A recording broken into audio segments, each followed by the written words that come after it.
Salut tout le monde, il est exactement 11h11. Quel bon timing de partir ce live. Donc aujourd'hui, comme j'avais dit hier, je vais appeler aux normes du travail. Donc le numéro est le 1-844-838-0808. Puis on va leur poser quelques questions rapidement, savoir si je suis un employé qui travaille dans une entreprise. Est-ce que l'employeur, s'il n'est pas dans les transports ou dans les services de santé, peut vraiment m'obliger à porter un masque. Donc voilà le but de cet appel. Il va y avoir d'autres informations dans le live. Puis demain, je vais appeler au protecteur du citoyen aussi, demander si certains endroits pourraient continuer d'obliger absolument d'avoir la vaccination ou le QR code pour être capable de faire une activité ou d'aller dans un endroit restreint avec un groupe de personnes ou autre. Parce que j'entends toutes sortes de choses. Fait que tant qu'à perdre notre temps à alimenter toutes ces histoires-là, ben on va appeler directement aux instances. Donc aujourd'hui, ben c'est la CNESST. Donc j'ai pas eu le choix de démarrer le live rapidement parce qu'il est déjà 11h11 justement. Ce qui fait que probablement que ça ferme à midi. Donc voilà, vous voyez le numéro. 1-844-838-0808. On appelle. Il y a plusieurs autres sujets connexes. Bienvenue à la Commission des normes, de l'équité, de la santé et de la sécurité du travail. Pour signaler une situation dangereuse ou un accident de travail grave, faites le 1. Pour obtenir de l'information au sujet de la santé et de la sécurité du travail, faites le 2.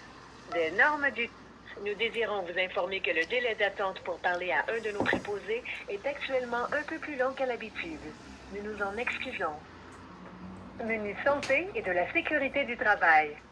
Veuillez choisir parmi les 6 options suivantes. Pour un appel concernant le suivi ou la mise à jour d'un dossier client, travailleur ou employeur... Je peux pas en parler sur ma chaîne, Manon. Va voir sur Jean-Charles Cléroux. En lien avec les accidents de travail et les maladies professionnelles. Faites le 2. Le programme pour une maternité sans danger, y compris le retrait préventif de la travailleuse enceinte ou qui allaite, faites le 3. Les services aux employeurs, y compris l'inscription d'un employeur et les cotisations, faites le 4. Pour la prévention en santé et sécurité du travail, faites le 5. Si vous êtes un ou une professionnelle de la santé ou un fournisseur ou pour tout autre sujet, devrait être le 5. Le 6. En tout temps, pour réentendre les options, faites le 8. Un instant, s'il vous plaît. Nous transférons votre appel vers le secteur de la santé et de la sécurité du travail. À des fins de formation ou d'amélioration de nos services, il se peut que cet appel fasse l'objet d'une écoute ou d'un enregistrement. Je sais pas si ça va être bien long. Veuillez noter que avant nos qu'ils prennent la ligne. La clientèle se base sur le respect et la courtoisie. Mais en attendant, j'avais un article à vous lire. Vous êtes en attente pour parler à un préposé concernant la santé et la sécurité du travail. Il me semble que le son il est bizarre. Conservez votre priorité d'appel. Pour accélérer la prise en charge de votre demande et nous permettre d'accéder à votre C'est pas, on dirait qu'elle parle étouffée comme. Bon, j'avais un article à vous montrer en attendant. Il faut que j'enlève la pince qui tenait le téléphone. Nous observons un délai d'attente supérieur à 5 minutes. Opinion Pierre-Olivier Zappa. Le rat de marée de faillite s'en vient. Saviez-vous qu'avec la zone sécurisée... Fait que je trouvais ça vraiment important parce que qu'est-ce qu'on apprend là-dedans pendant qu'on attend sur la ligne? Plusieurs institutions financières canadiennes, notamment la RBC, ont accru leurs effectifs dans les départements de prêts spéciaux et de recouvrement. Lundi 16 mai, donc publié hier. Il ne faut pas se voiler la face. De nombreuses faillites se pointent à l'horizon. Avec la fin des aides gouvernementales, la hausse de taux d'intérêt et l'inflation incontrôlable. La situation est comparable à une bombe à retardement. Moi, quand je lis ça, là, j'ai juste une chose à dire. Bande d'hypocrites. Et je m'explique. La Banque du Canada aurait dû monter ses taux directeurs il y a longtemps déjà. Bien avant la COVID, ça fait longtemps qu'on dit que la Banque du Canada devrait monter ses taux directeurs. Ils ne le faisaient jamais pour aider l'économie. Hein? Là, la COVID arrive. Les gens qui normalement n'étaient peut-être pas nécessairement endettés, n'avaient pas de dette, ont contracté des dettes. Le gouvernement, les banques leur ont fait des crédits. Ces gens-là se sont dit, bof, le taux d'intérêt il est pas si haut que ça. J'aime mieux espérer réussir à passer à travers. Donc oui, je vais prendre l'endettement. Je vais prendre le crédit. Ben, aussitôt que les crédits finissent, un petit peu avant, les taux directeurs montent. Comme ça, tous les employeurs, toutes les entreprises, tous les petits commerçants qui se sont endettés pendant 1 an et demi, 2 ans, à un taux presque nul, voient leur endettement exponentiellement grimper au cours de l'année. Donc, merci de me montrer l'hypocrisie de ce système, parce que pendant des années, on a empêché la Banque du Canada de monter ses taux directeurs, mais une fois que la majorité des petites entreprises et des petits entrepreneurs et des petits commerçants sont endettés, alors on oublie que pour le bien de l'économie, il faudrait laisser les taux bas. Là, on a oublié là, que c'est vraiment important en ce moment, plus que jamais, parce qu'il n'y a jamais eu autant de dettes, puis d'endettement, puis de particuliers endettés, de ne pas augmenter les taux d'intérêt pour aider les familles à passer à travers. Non! C'est dès maintenant qu'on augmente comme des mentales à pu finir plusieurs fois dans la même année, puis c'est pas moi qui le dis, c'est pas moi le spécialiste en économie. Si on fait nos devoirs, on le sait, il va y avoir d'autres hausses, et si je me trompe pas, il y en a déjà eu 2.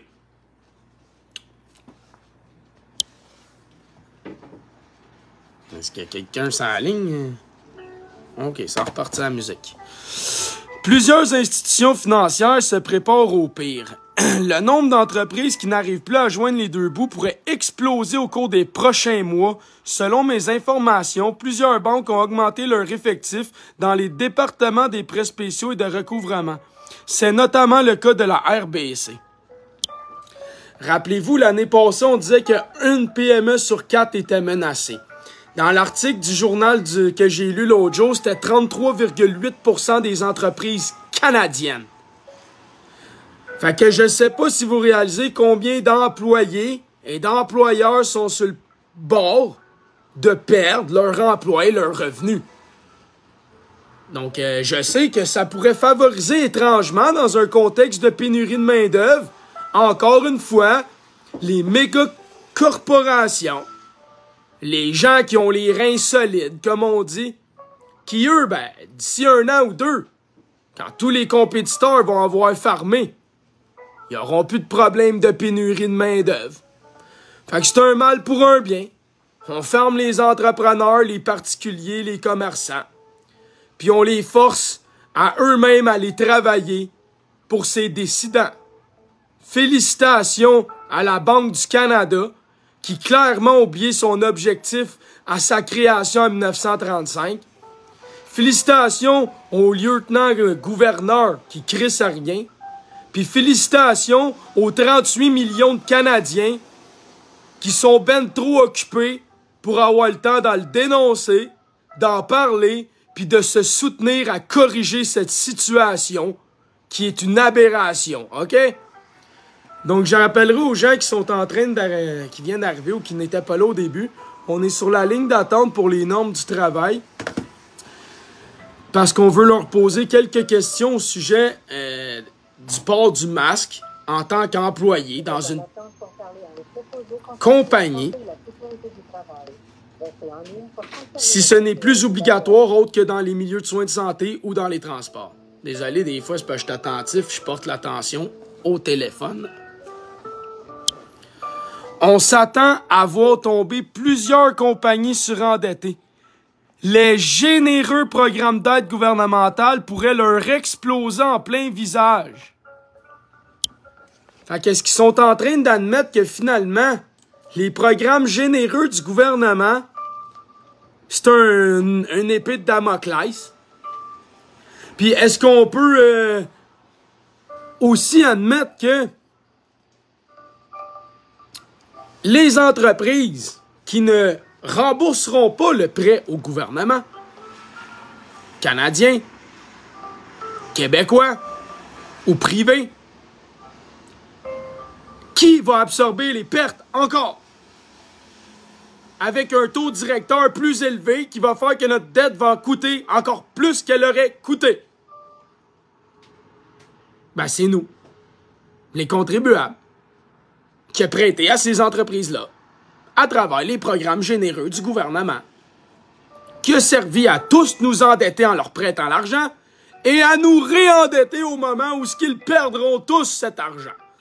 Donc, j'espère que vous comprenez qu'on a un bouchée double à manger, parce qu'on a prêté de l'argent à des commerçants pour qu'ils sortent la tête de l'eau, puis maintenant, c'est toute la nation qui va écoper. Puis le gouvernement, lui, au lieu d'aider les gens, mais il augmente les taux directeurs que la Banque du Canada. It's not making sense. Parce qu'on est endetté comme jamais. Ça veut dire qu'on veut payer plus d'intérêts nous-mêmes, à nous-mêmes pour les banquiers privés? OK. Commence à comprendre comment ça marche. On dirait que ça fait juste 2 ans que Jonathan il dit et plus. Chose qu'il y a... Ouais, ça sonne.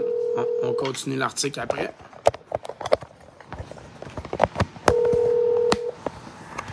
Bonjour, mon nom est Eugénie Bongo. Comment puis-je vous aider? Oui, bonjour. Dans le fond, je me posais la question parce que moi, je travaille pour Fido. Je suis un employé de la compagnie Fido.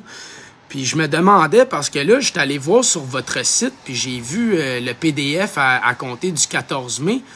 Puis mon entreprise ne figure pas dans les endroits où je dois porter un masque de manière obligatoire. Puis moi, j'aime vraiment pas ça, le masque. Puis là, mais on me dit que si je le porte pas, ben que je pourrais avoir des répercussions, je pourrais avoir des journées suspendues, puis éventuellement même perdre mon emploi, là. Mais moi, je comprends pas parce que je travaille dans un centre commercial, puis on est juste 2. Puis Fido nous oblige à porter le masque. Mais moi, là, j'aime pas ça, ça mérite. Je viens la peau toute humide, j'ai chaud, je respire pas bien, j'ai jamais apprécié ça. Ça a toujours été très difficile pour moi. Puis j'étais vraiment content quand le port du masque est tombé parce que je me disais, hey, enfin, je vais pouvoir au moins retrouver une petite source de motivation à aller travailler, je vais pouvoir sourire aux gens puis tout. Puis là, finalement, je m'aperçois que je fais partie des pas chanceux. Puis je me demandais, est-ce que Fido a le droit de m'obliger à porter un masque? Alors, écoutez, vous appelez de quelle région? Parce que je vais transférer l'appel à l'inspecteur, celui qui va pouvoir répondre à vos questions. OK, je suis dans la région de Saint-Jérôme, le carrefour du Nord. OK. Dans les Laurentides, gardez l'écoute un instant.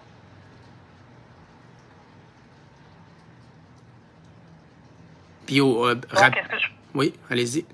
Est-ce que je pourrais avoir votre nom, numéro de téléphone, pour que si jamais ça coupe, on puisse vous rappeler tout de même? Oui, mon nom c'est Jonathan, puis attendez, je vais vous donner le numéro de téléphone parce que je vous appelle avec un téléphone à mon ami. 438-882-9096. Parfait.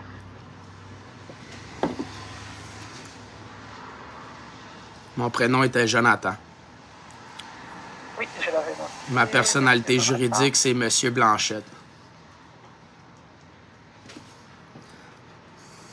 Donc, alors, vous êtes Monsieur Jonathan Blanchette. Ouais, la personnalité juridique que Jonathan possède est bien Monsieur Blanchette. Parfait. Donc, gardez l'écoute. Je vais transférer l'appel à l'inspecteur qui, lui, va pouvoir en discuter avec vous. Ça va pas être bien long. OK, merci beaucoup. Je vous en prie.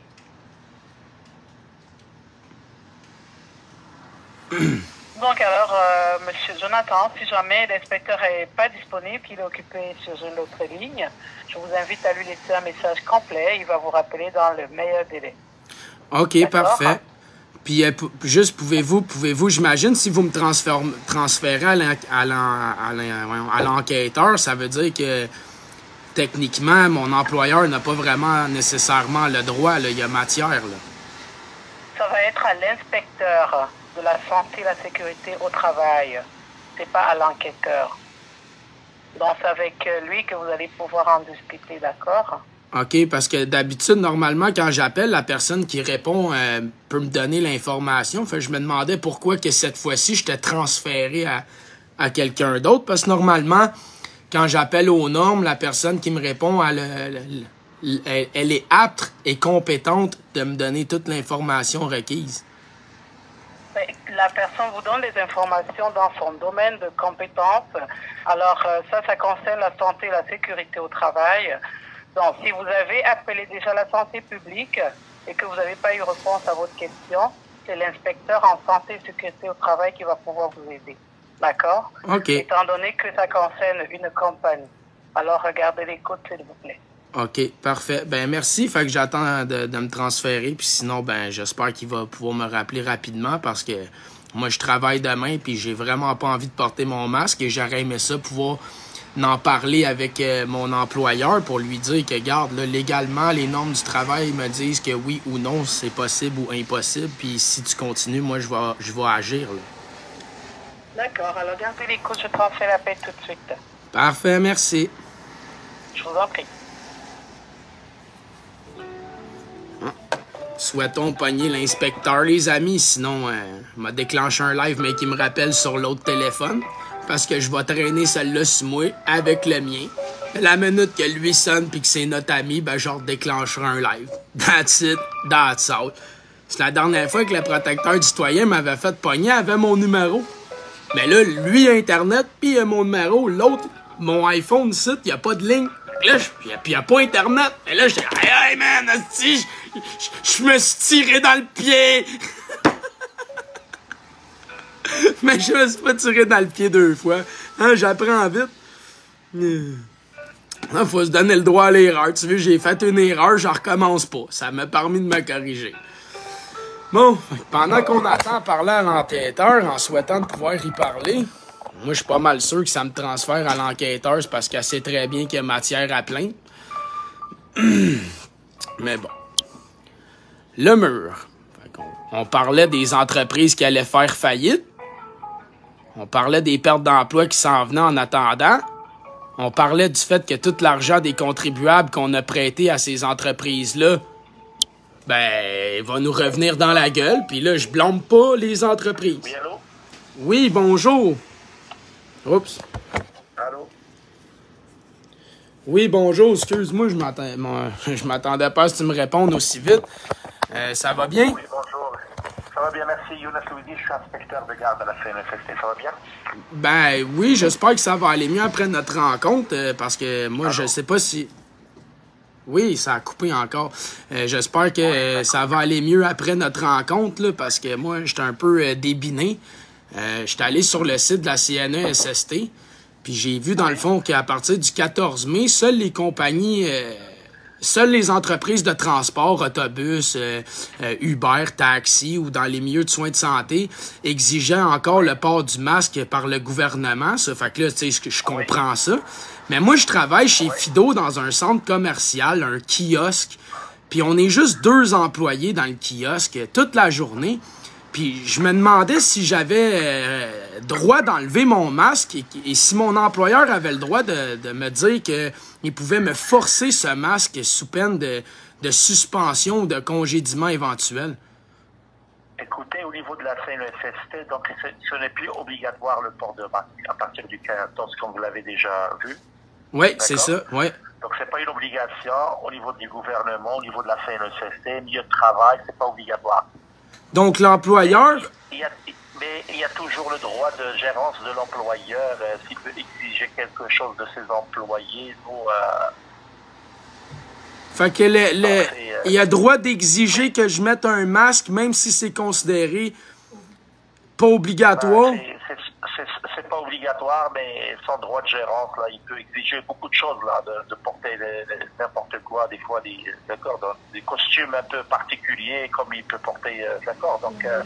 Ouais, mais là, c'est pas un costume ou un habillement, là, on parle d'un traitement médical, on parle d'un EPI, on parle d'un équipement de protection individuelle.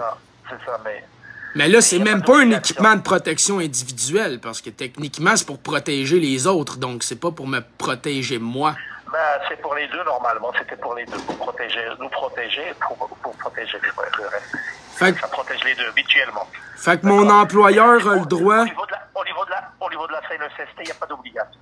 Au niveau de la CNESST, pas d'obligation. Puis moi, en tant qu'employé, est-ce que j'ai un recours pour dire que moi, je suis contre le fait que je veux porter un masque puis que je ne donne pas mon consentement médical à ça et que je trouve que c'est nocif pour moi, en fait, là, de respirer mon CO2. Vous pouvez toujours... il faut discuter avec votre employeur, dire que voilà, il est plus obligatoire. J'ai parlé avec l'inspecteur, aucune obligation de porter le masque. Mais votre employeur, il n'est pas avec vous.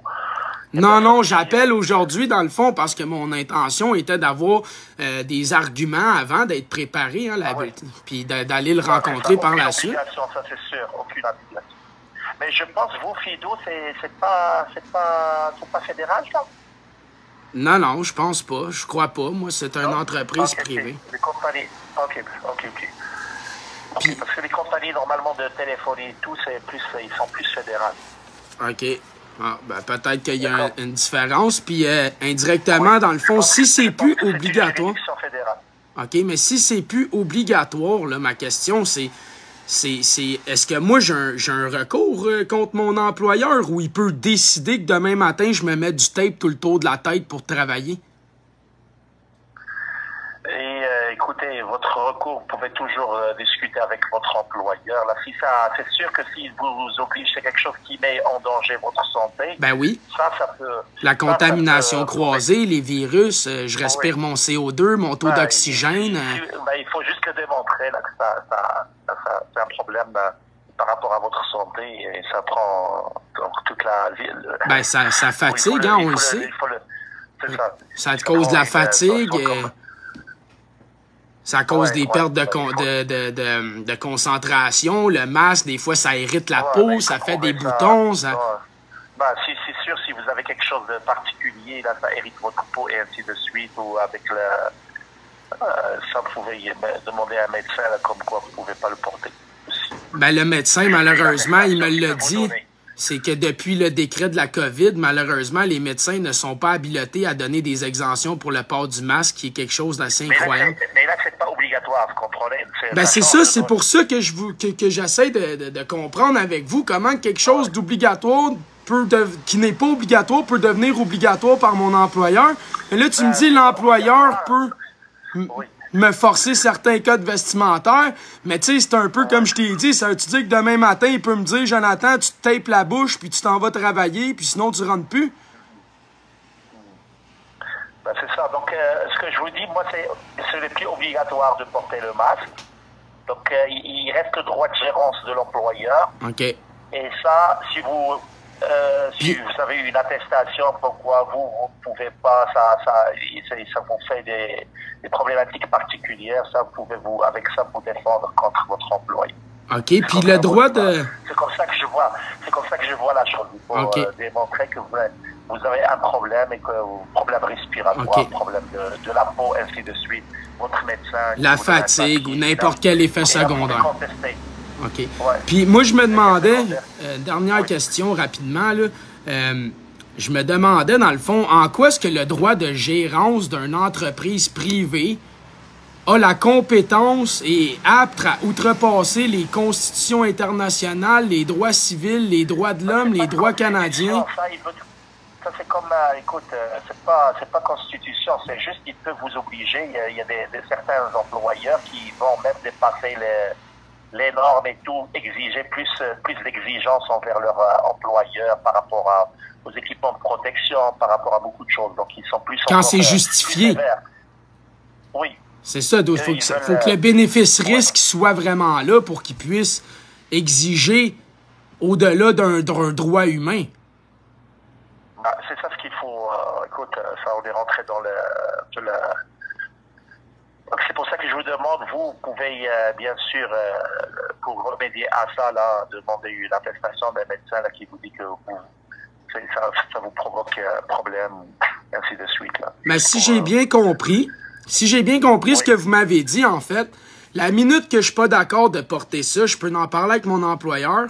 Puis le meilleur outil, c'est de monter un dossier dans lequel, dans le fond, je mettrais toutes les preuves de pourquoi est-ce que ça m'incommode. Donc, que ça soit de la fatigue, de l'irritation, des segments de nez. Oui, c'est comme ça que je vois moi la chose là. Donc l'obligation, il n'y a pas d'obligation, mais l'employeur, nous, on n'a pas de pouvoir sur l'employeur, sauf s'il y a un danger, quelque chose qui porte atteinte à la santé ou la sécurité d'un travailleur, là, on peut intervenir. Si vous avez une preuve, oui. Donc, en ce moment, si je démontrerais que de porter le masque diminue le taux d'oxygène dans mon corps, en plus de me causer de la fatigue et autres, clairement, c'est pas bon pour moi. Donc, il y aurait matière à plainte et de poursuivre par les normes ou par le syndicat éventuellement. Oui, on peut venir, oui, si vous avez une attestation d'un médecin, oui, on peut venir et exiger, vous n'êtes pas apte à porter le masque. OK, donc tout est une question de bien monter ses... Tout est une question de bien monter son dossier. Oui, exactement. Ben, la meilleure, c'est d'abord de discuter avec son employeur. Ben, c'est mon objectif, là. C'est sûr, là. C'est pour ça que je suis content d'avoir eu cette discussion-là avec vous, là. Vous m'avez grandement éclairé. La meilleure, c'est amicalement avec l'employeur. Moi, ça me rend fatigué, ça, ainsi de suite. Ça me crée des problèmes, surtout avec la sueur, et ensuite, on peut avoir des problématiques. Puis j'ai une dernière chose que j'ai trouvée étrange. Il y a certains nouveaux employés qui, eux, parce qu'on est en pénurie de main-d'œuvre, ils n'ont pas à mettre le masque parce qu'ils sont engagés nouveaux, donc ils se font promettre qu'ils n'ont pas à mettre le masque. Mais moi, parce que je suis un ancien employé, je dois continuer de le mettre parce que c'est... Non, mais il y en a qui le portent volontairement, qui veulent le porter. D'accord? Il y en a aussi qui veulent le porter volontairement. Oui, ça, je comprends ça. Mais moi, je me demandais pourquoi les nouveaux employés peuvent ne pas le mettre, mais moi, je dois le mettre. Est-ce que c'est discriminatoire, ça? Est-ce qu'il y a un recours? Non, ça, c'est pas normal. C'est pas normal, ça, donc... Non, si c'est comme ça, là, il ne peut pas vous obliger. Vous ne pouvez pas le porter. OK. Si le nouveau ne le porte pas, vous ne le portez pas, ça, c'est clair. Si c'est l'exige pour tout le monde, ça, c'est sur le droit de gérance, d'accord? Il faut démontrer. Okay. Il ne peut pas demander aux jeunes, aux nouveaux de ne pas porter et vous de porter, ça ne marche pas. OK. Ben merci beaucoup pour cette discussion. J'apprécie énormément, puis j'ai fait mes devoirs grâce à vous, puis je vous dis merci. Ouais, mais la meilleure, c'est de régler ça avec votre employeur. Oui, c'est sûr que c'est ça que je vais faire, monsieur. Toujours les moyens civilisés en premier, puis par la suite, quand ça marche pas, ben on a des outils comme le tribunal ou les droits de la personne. Surtout, il ne peut pas obliger un travailleur à le faire et un autre à ne pas le faire. Ça marche. OK. D'accord, si vous avez une preuve, là, c'est sûr, il ne peut pas vous obliger. OK. Ben, merci beaucoup. Je vous souhaite une belle fin de journée, monsieur. À vous aussi. Au revoir. Au revoir. Fait que, je pense que j'ai très bien posé mes questions. Hein. Je pense que je nous ai démontré à tous que, voilà, si tu montres bien ton dossier, que tu montres bien tes preuves de pourquoi est-ce que tu veux pas le mettre, le droit de gérance s'enlève. Puis moindrement que tu as des effets néfastes sur ta santé, ton intégrité, ben, tu as matière à le dire à ton employeur. Puis s'il ne veut pas obtempérer ou être compréhensif, ben tu as des recours possibles. Il nous l'a clairement dit. Ensuite de ça, si vous êtes à des endroits où que les nouveaux n'ont pas à le mettre et que d'autres ont à le porter, ben c'est pas normal. Donc vous prenez cette preuve, vous allez voir votre employeur, vous lui dites ce que les normes du travail ont dit. Puis s'il refuse de corriger la situation, vous faites ce que vous avez à faire avec vos outils légaux et légitimes. OK? Donc, j'espère que vous avez apprécié ce coup de téléphone. Demain, on va appeler au protecteur du citoyen, parce que là, il est presque midi déjà, on le sent qu'on manquait de temps.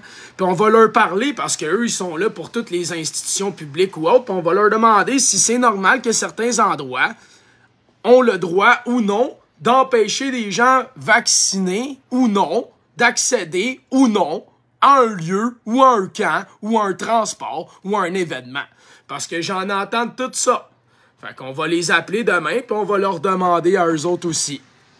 Fait que là, on revient au sujet où qu'on était. On est monté à 600 cucs, c'est incroyable, à 11h40 le matin, un mardi. Je sais pas c'est quoi qui se passe ici. Après moi, le monde aime ça quand on appelle les institutions. Ah. Fait que, on est en train de parler pendant qu'on attendait et tout de notre ami Olivier Zappa, le raz de marée, les faillites, Hein? Puis là, on apprenait que la hausse des taux d'intérêt allait faire une situation qui était une vraie bombe à retardement, puis que là, la majorité des entreprises, finalement, seraient pas capables de rembourser le prêt. Donc, par défaut, ben, c'est encore nous, les Québécois puis les Canadiens, qui vont absorber la dette. Puis là, ben, on va falloir qu'on rembourse les créanciers. Puis bon, on comprend le principe. Donc, le mur. On compte 15 334 entreprises, des gyms et des restaurants, notamment, qui ont touché cette aide, excusez-moi. Durement frappées par les confinements, elles ont reçu entre 25 500 $ et 1 million de dollars. Si hein, ça varie. Il y en a qui ont compris vite qu'ils ne voulaient pas frapper le mur. Puis il y en a d'autres qui se sont dit on va aller jusqu'en haut du mur puis on se pitchera en bas. Et l'échéance arrive à grands pas. D'ici quelques semaines, la plupart vont devoir commencer à rembourser tout cet argent prêté à un taux d'intérêt de 4 %. Bien des entreprises n'y arriveront tout simplement pas. Elles vont frapper un mur, m'a expliqué un banquier d'affaires qui ne souhaite pas être identifié. Des restaurants qui ont un chiffre d'affaires de 500 000 par année se sont endettés de 250 000, ce qui est insoutenable. Comment ça se fait que les programmes d'aide gouvernementale n'ont pas dit à ces restaurateurs-là et ces humains-là, écoute, on peut pas vous prêter plus que tant, sinon, là, clairement, vous serez jamais apte à rembourser, ça sera pas soutenable. Comment ça se fait? Comment ça se fait? Ah oui, Jonathan, syllogisme. Le plan des mondialistes, c'est quoi déjà? Ah oui, fermer les entreprises et les petits commerces. Ah, excuse. Puis c'est qui leur outil? Ah oui, les gouvernements. C'est pour ça que cette année, on vote pas pour un nouveau gouvernement, on vote pour un nouveau système. Parce qu'on a été écœurés de la gamique. Fait que, merci, hein?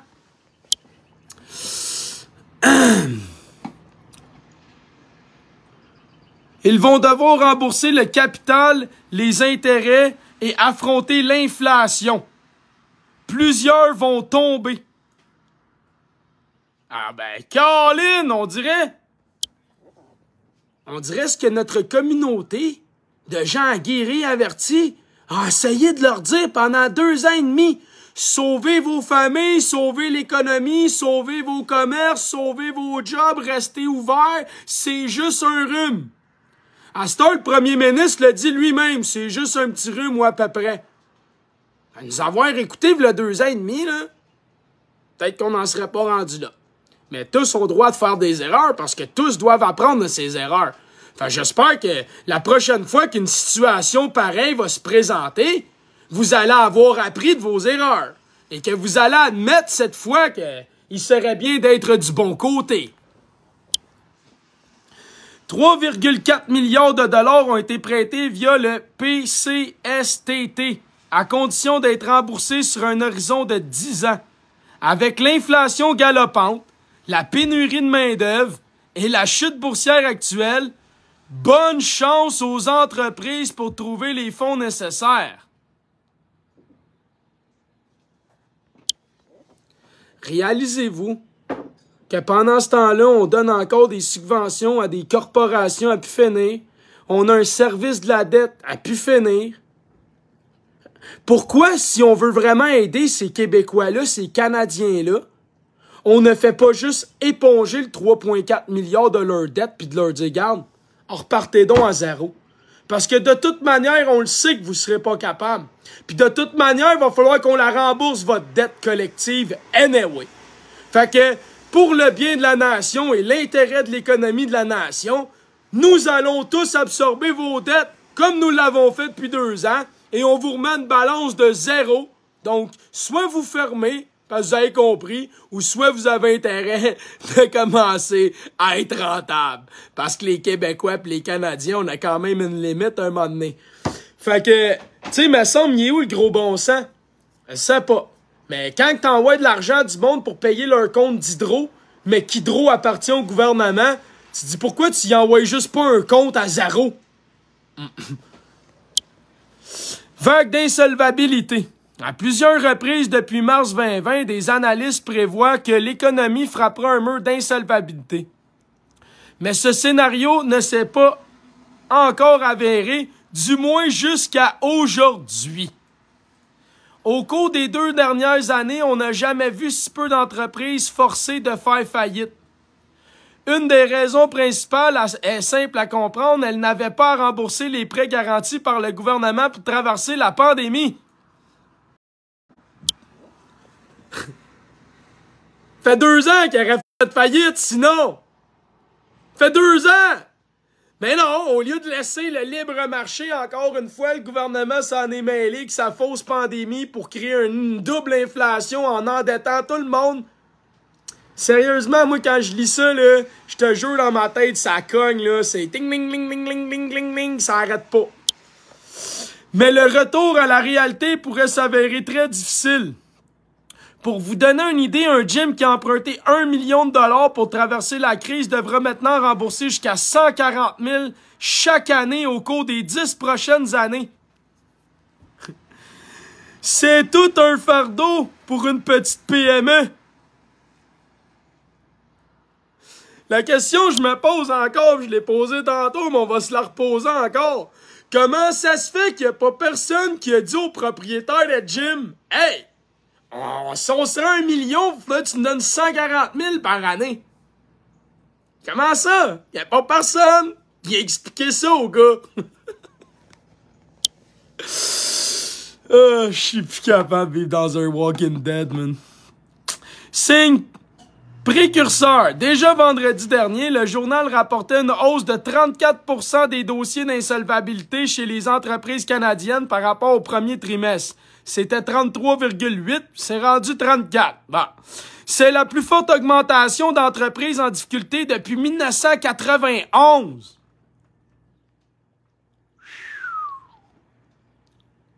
Il sera difficile d'éviter une déferlante des faillites au cours des prochains mois. L'horizon s'assombrit pour les entreprises qui ont des bilans dopés aux mesures d'urgence. En coulisses, la pression est forte pour que les gouvernements transforment une partie de leurs prêts d'urgence en subventions directes.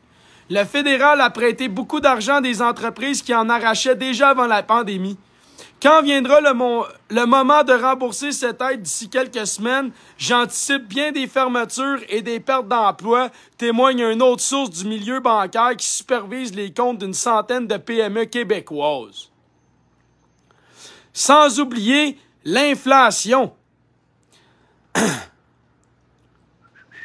Le nombre d'entreprises qui déclarent faillite ou déposent une proposition augmente. La situation risque d'empirer en raison du stress causé par l'inflation. Fait que non seulement ils ont mis les business, comme je disais tantôt, là, ils ont overlappé de cash dans une période où ils ne rentraient aucun revenu, ce qui a gonflé leur bilan. Mais là, en plus, un coup que tout le monde est endetté, l'inflation, la guerre, l'augmentation des taux d'intérêt, bing, paf, cloud. Être sûr que ta porte, elle rouvre plus. Et à mesure que les feuilles commencent à apparaître après le retrait de l'aide gouvernementale liée à la pandémie, met-il en garde. Après le raz-de-marée des confinements souvent plus stricts au Québec, nous serons en mesure d'évaluer pleinement les dégâts de la pandémie d'ici quelques semaines.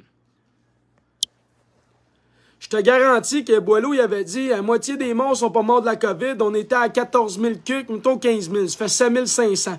T'enlèves les 6 700 des morts des CHSLD, on est rendu à 800 morts. Je te garantis que la chute économique, les pertes d'emploi, le stress, l'inflation va faire pas mal plus de suicides puis de gens qui vont mourir à faible revenu, de faim, de soif, ou de maladie, ou whatever, parce qu'ils vont se ramasser sans dessus-dessous, hein?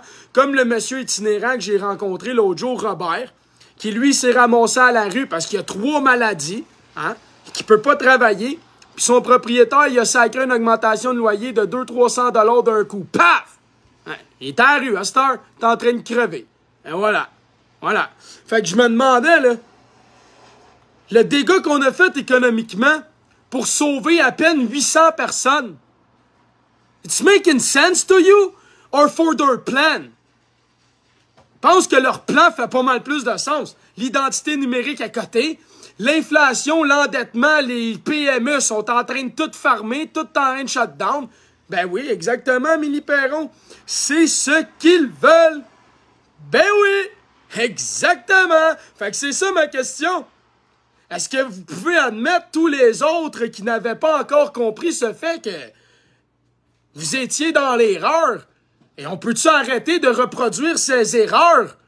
Pouvons-nous nous mettre à accepter avec humilité et résilience nos erreurs pour nous permettre de progresser, de cheminer et d'incarner la solution? Je pense qu'on devrait tous s'y mettre, n'est-ce pas les amis? Avec l'aide gouvernementale qui se transforme désormais en boulet financier. Fait que l'aide du gouvernement, ça fait quoi dans la réalité? Ça devient un boulet. Le boulet à ta cheville. C'est quoi un boulet à une cheville? Prisonnier, esclave.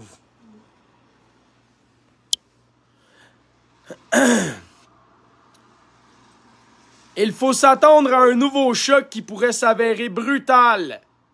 Brutal. Un nouveau choc qui pourrait s'avérer brutal. Le seuil de pauvreté est rendu à 35 000 $ au Canada. Un Québécois sur deux gagne moins de 30 000 $. Qu'est-ce qui va arriver quand les gens vont perdre leur job en plus de gagner moins de 30 000 puis d'être déjà sur le seuil de la pauvreté? Choc va être brutal. Et certaines entreprises commencent déjà à retenir leur souffle. Ils commencent pas. Ça fait 2 ans, Olivier Zappa, que c'est nous qui leur pompe le souffle. Parce que techniquement, il aurait fait faillite. Et la raison pourquoi le gouvernement n'a pas laissé ces gens faire faillite, c'est parce qu'au début de la pandémie, là, le gouvernement fédéral puis provincial, en aucun temps, ils pouvaient se permettre de laisser les gens perdre leur maison puis perdre leur emploi. Ils auraient tout été avec nous dans la rue. Ils auraient tout été avec nous dans la rue. À gueuler leurs droits et libertés, leur droit de travailler, leur droit de gagner leur vie, leur droit d'ouvrir leur commerce. Ils auraient tout été avec nous dans la rue. Fait qu'un coup que c'est fini tout ça, ben là, ils peuvent les laisser crever. Puis là, ils pourront sortir dans la rue chialer. Voilà. Fait que j'espère que vous comprenez qu'encore une fois, par syllogisme, c'est plus qu'évident maintenant, là. Fait que j'espère vraiment que quand ceux qui étaient de notre gang parfait, ceux qui étaient dans l'autre gang, admettez donc votre erreur, calvaire. Admettez donc qu'on avait raison, puis venez donc de notre bord qu'on change la société, qu'on fasse cette révolution. Ça suffit de tourner en rond à suivre des astis de pions, des oligarches qui leur donnent juste un petit peu de millions ici puis là, puis ils font tout ce qu'ils veulent. Ils sont prêts à vendre leur propre pays, leur propre population, leur propre famille pour avoir du cash. Comprenez-vous que si je me trompe en disant pourquoi ils ont subventionné pendant 2 ans, j'aimerais ça que quelqu'un vienne me donner un argument beaucoup plus logique que ça, s'il vous plaît. Puis avant qu'il le fasse, je l'invite à aller sur l'INSPQ, voir les données des morts par conditions préexistantes. OK? Puis d'après ça, aller voir ce que Guy Boileau a dit, puis d'aller voir les vrais chiffres après, en enlevant les morts des CHSLD. Puis tu viendras me dire en quoi est-ce qu'on avait endetté de 3,4 milliards des entreprises canadiennes et québécoises de petites entreprises? Parce que je te garantis là, que les méga corporations, là, McDonald's, Walmart, Suncor, so fucking whoever du domaine tu veux, eux autres, ils vont passer à travers. Je te garantis. J'espère vraiment que vous allez comprendre ce qu'on va entendre de cet homme. Un court extrait. Ça va durer juste quelques secondes. Parce que moi, je trouvais ça bien drôle. Mon expérience a montré qu'on est plus stupide que complotiste. Parce que pour être complotiste, il faut être intelligent. Et donc, que complotiste. Parce que pour être complotiste, il faut être intelligent. Avez-vous compris? On tend à être plus stupide que complotiste. Parce que pour être complotiste, il faut être intelligent. Je trouvais ça important de vous le dire. Fait que dis merci à lui, là. Lui, ici, du gros big love. On t'aime, mon chum. Jacques Beau. Hein? Merci. Je trouvais ça important. J'espère que vous comprenez que c'est vraiment important. Puis, si vous voulez, je l'ai montré tantôt, faire en sorte qu'un employé liaisé avec le live qui contacte les normes du travail. Puis s'il y a quelqu'un qui empêche vos enfants d'aller d'un camp Tim Hortons, ben allez-y. OK? Ça suffit. Ça suffit, man. On en a des outils, on en a des solutions, on est aptes et compétents, ben on va s'en occuper, nous autres. On va s'en occuper, nous autres. OK? Ça suffit au Québec. On en a notre cul, man. Plus jamais vous allez nous en passer une sans qu'on réagisse. Peut-être qu'on sera pas assez pour réagir en nombre grandissant, mais on va quand même être là, puis on va quand même faire ce qui doit être fait. Parce que moi, je veux dormir la conscience tranquille, mais je quitte ce monde. Puis il n'est pas question, je me dise, Jonathan, toute ta vie, t'aurais pu tout utiliser ces outils-là. Puis tu l'as jamais fait, mais t'as passé ta vie à en chialer, par exemple. C'est pas trop cohérent devant ton créateur. Ton créateur, il te demande pas de parler, de penser. Il te juge sur tes fruits, donc tes actions, tes interactions. Donc là, je me dis, oups, une chance que j'ai commencé à 33 ans d'agir. Parce que j'ai perdu 33 ans avant. Fait que j'espère qu'il va me laisser 33 ans pour y montrer que j'ai compris encore, pour racheter les 33 années perdues de Jonathan.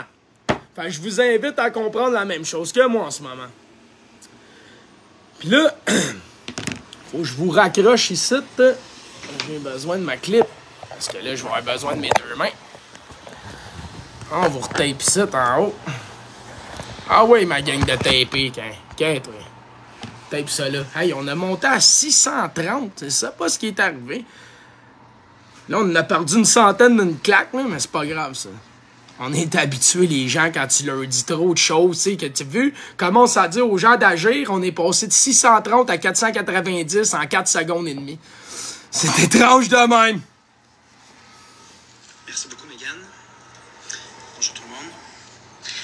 Je veux revenir sur le rapport de la vérificatrice générale qui nous dit essentiellement une chose: le Québec n'arrive pas à assurer les services requis pour nos aînés en perte d'autonomie. Et ça, c'est vrai tant en CHSLD que pour nos aînés qui sont à domicile. Sans un coup de barre, un changement de cap complet, on n'y arrivera pas.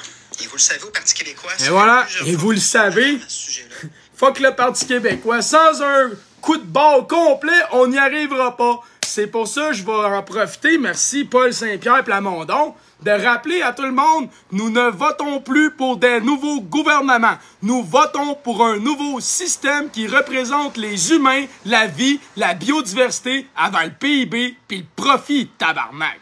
OK?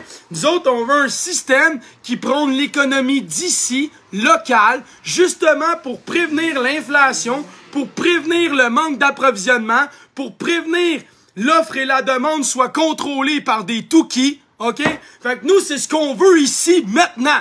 On veut l'autonomie énergétique, l'autonomie alimentaire, l'expertise d'ici pour les gens d'ici, par les gens d'ici. On est écœurés de votre clique de mondialistes qui fait fabriquer mes chandails au Bangladesh. M'en va chez Ardennes, j'achète, si un chandail me coûte 6 piastres, 8 piastres, 10 piastres. Il a été fait par des enfants au Bangladesh dans une corporation qui n'a aucune norme environnementale, qui sous-paye des enfants, puis que le petit chandail, il part du Bangladesh en bateau d'un container jusqu'ici. Après ça, il est mis sur un camion, il est livré dans le magasin, puis moi, il me coûte 6,99 $. It's making sense? Non! Moi, j'aime mieux que mon chandail me coûte 15 $, OK? Puis qu'il a été fait ici, par des gens d'ici, avec des normes de qualité, puis des adultes qui ont un salaire minimum, qui sont capables au moins de manger. OK? Fait que nous autres, on n'en veut plus de vos astis de conneries. Fait que merci de nous le rappeler, qu'il est temps de donner un grand coup de barre. Pour nos aînés qui sont à domicile.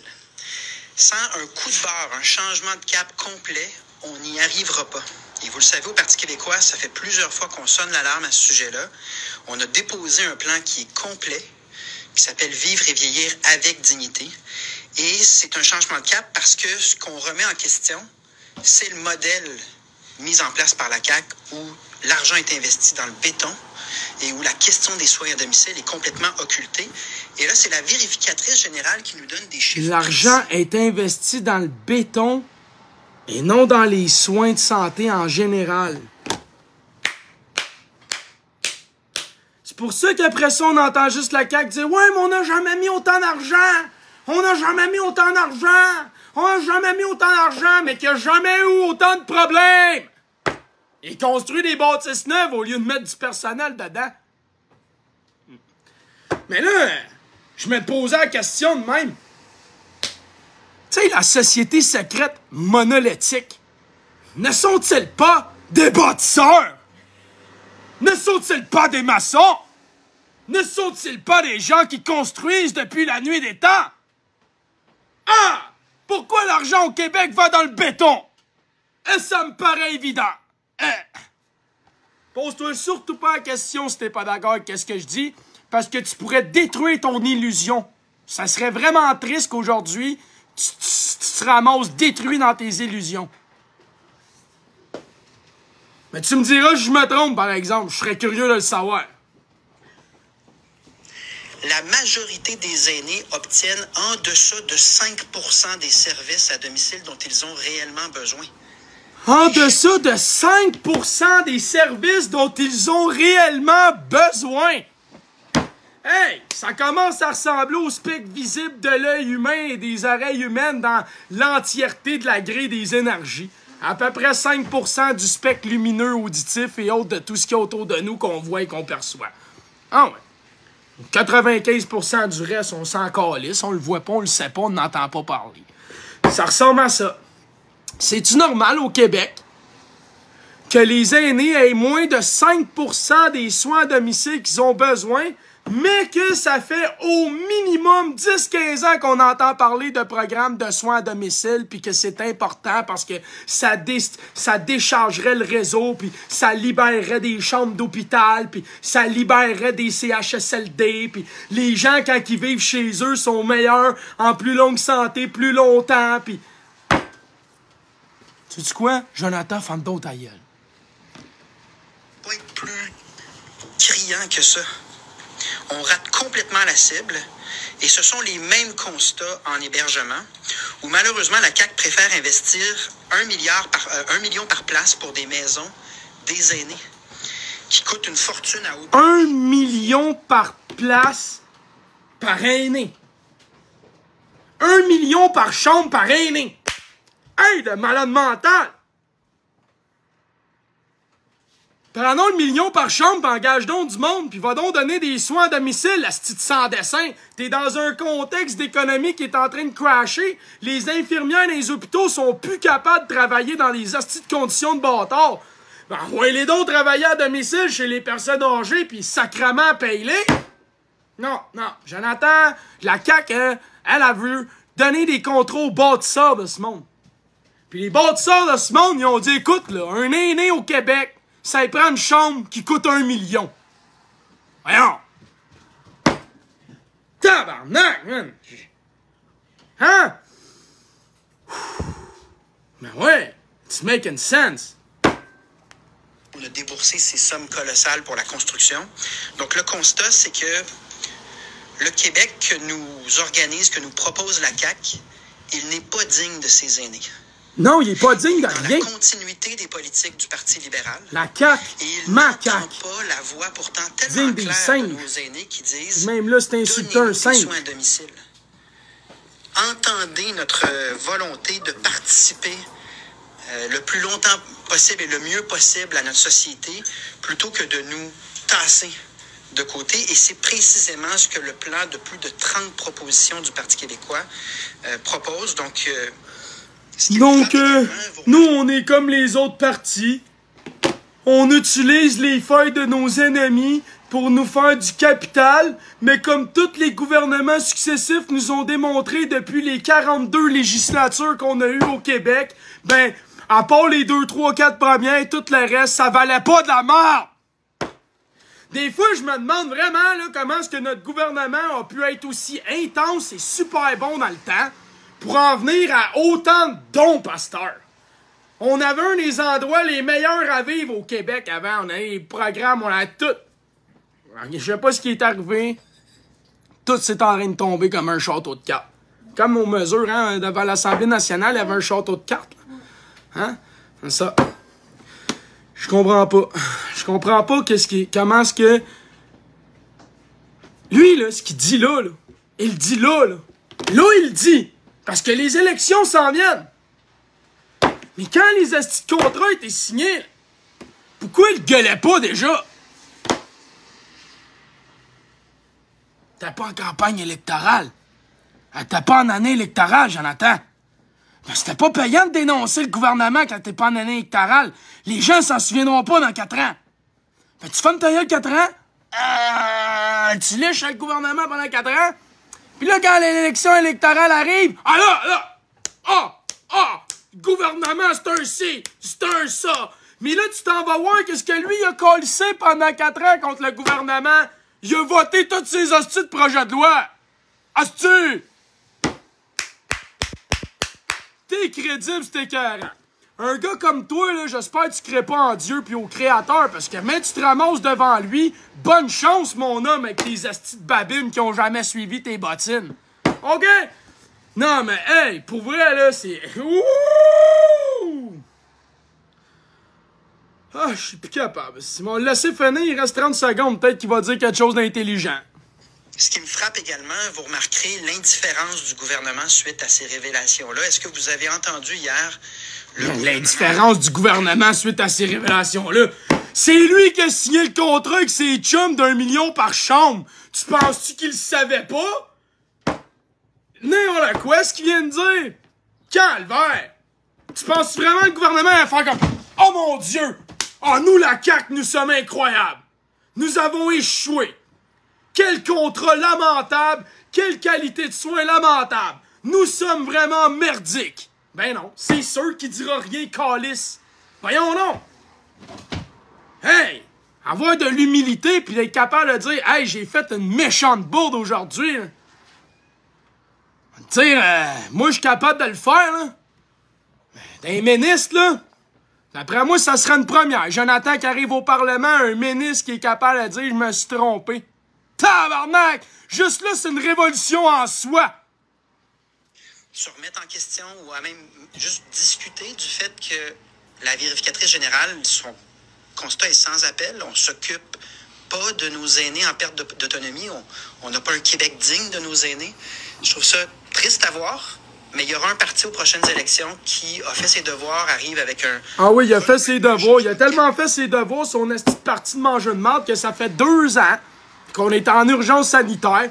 On a fait claquer 6700 personnes âgées dues à la gestion d'un CHSLD. Ça fait depuis Michel Chartrand, tabarnak, qui dénonce les couches, le manque de douche, de bouffe. On est rendu en 2022, puis lui va me faire croire qu'il va changer quelque chose, ce style moron-là. Il nous prend pour qui, ce gars-là? Il a voté contre l'immunité, man, des gens qui ont fait de la négligence criminelle dans les CHSLD. Puis tu vas me faire croire qu'il va faire quelque chose.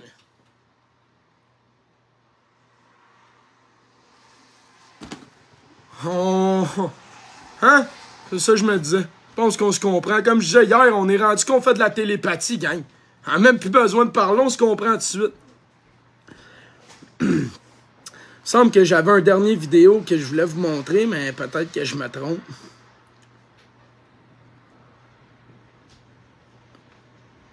Je pense que c'est celle-là ici, je suis pas certain. Madame la ministre, vous êtes ministre de la Défense. Je comprends que vous n'avez pas rencontré le Front national de résistance d'Afghanistan. Maintenant, est-ce que vous êtes au courant si des membres de votre gouvernement, des membres de votre caucus les ont rencontrés? C'est facile à répondre, en fait. Si vous êtes au courant, vous dites oui. Si vous n'êtes pas au courant, vous dites non.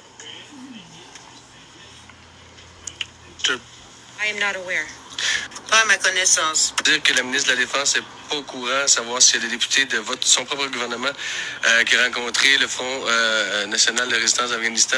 Et moi, simple député du Bloc québécois de Lac-Saint-Jean, je suis au courant que des membres de votre caucus les ont rencontrés.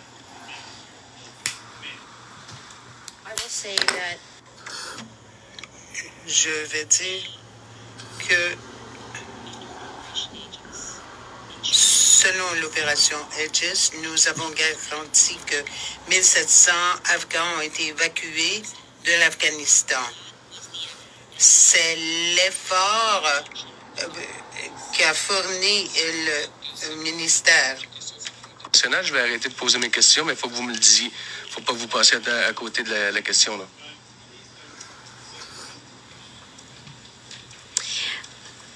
Merci pour ça, mais quelle est la question?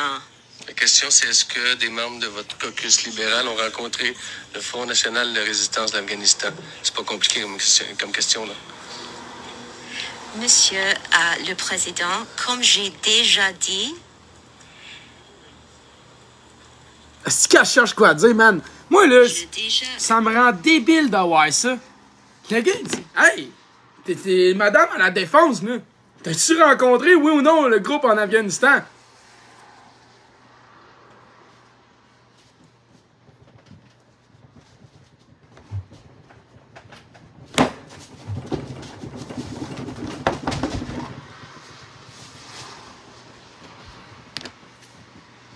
Lui donner la question, la réponse. Donc, moi, je suis au courant que des membres de votre caucus les ont rencontrés, mais vous, ministre de la Défense, vous êtes pas au courant.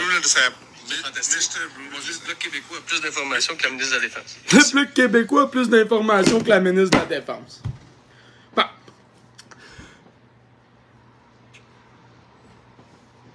Y en a-tu déjà un à quelque part qui travaille au fédéral, au provincial, qui se fait poser une question par l'opposition, qui répond, Chris?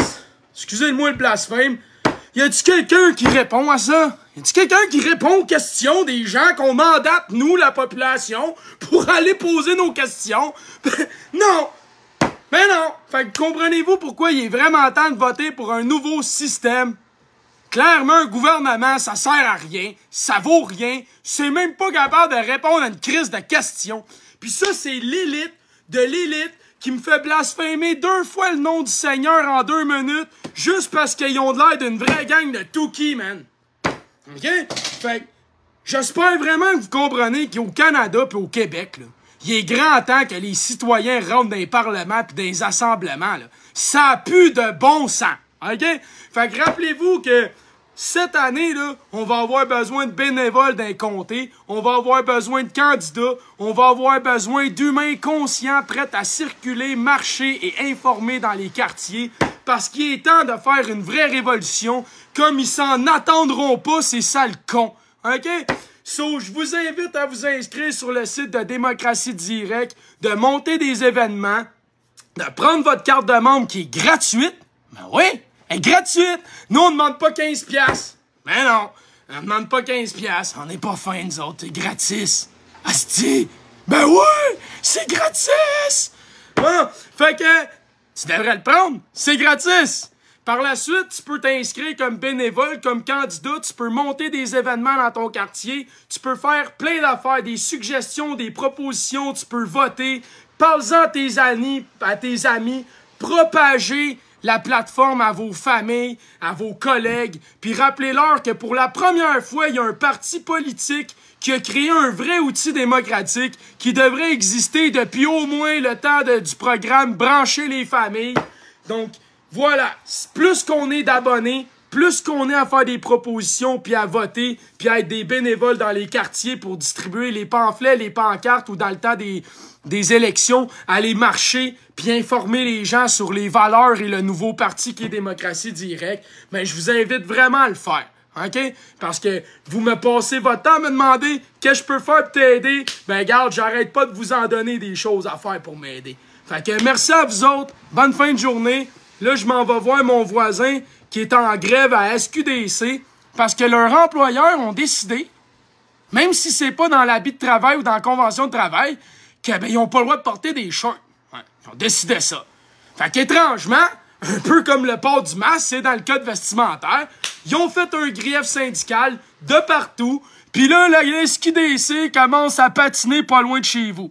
Mais tu sais quoi qui est drôle? C'est comme j'ai dit aux voisins tantôt. Je dis, hein, ça marche, hein, du monde qui gueule les droits et libertés dans la société.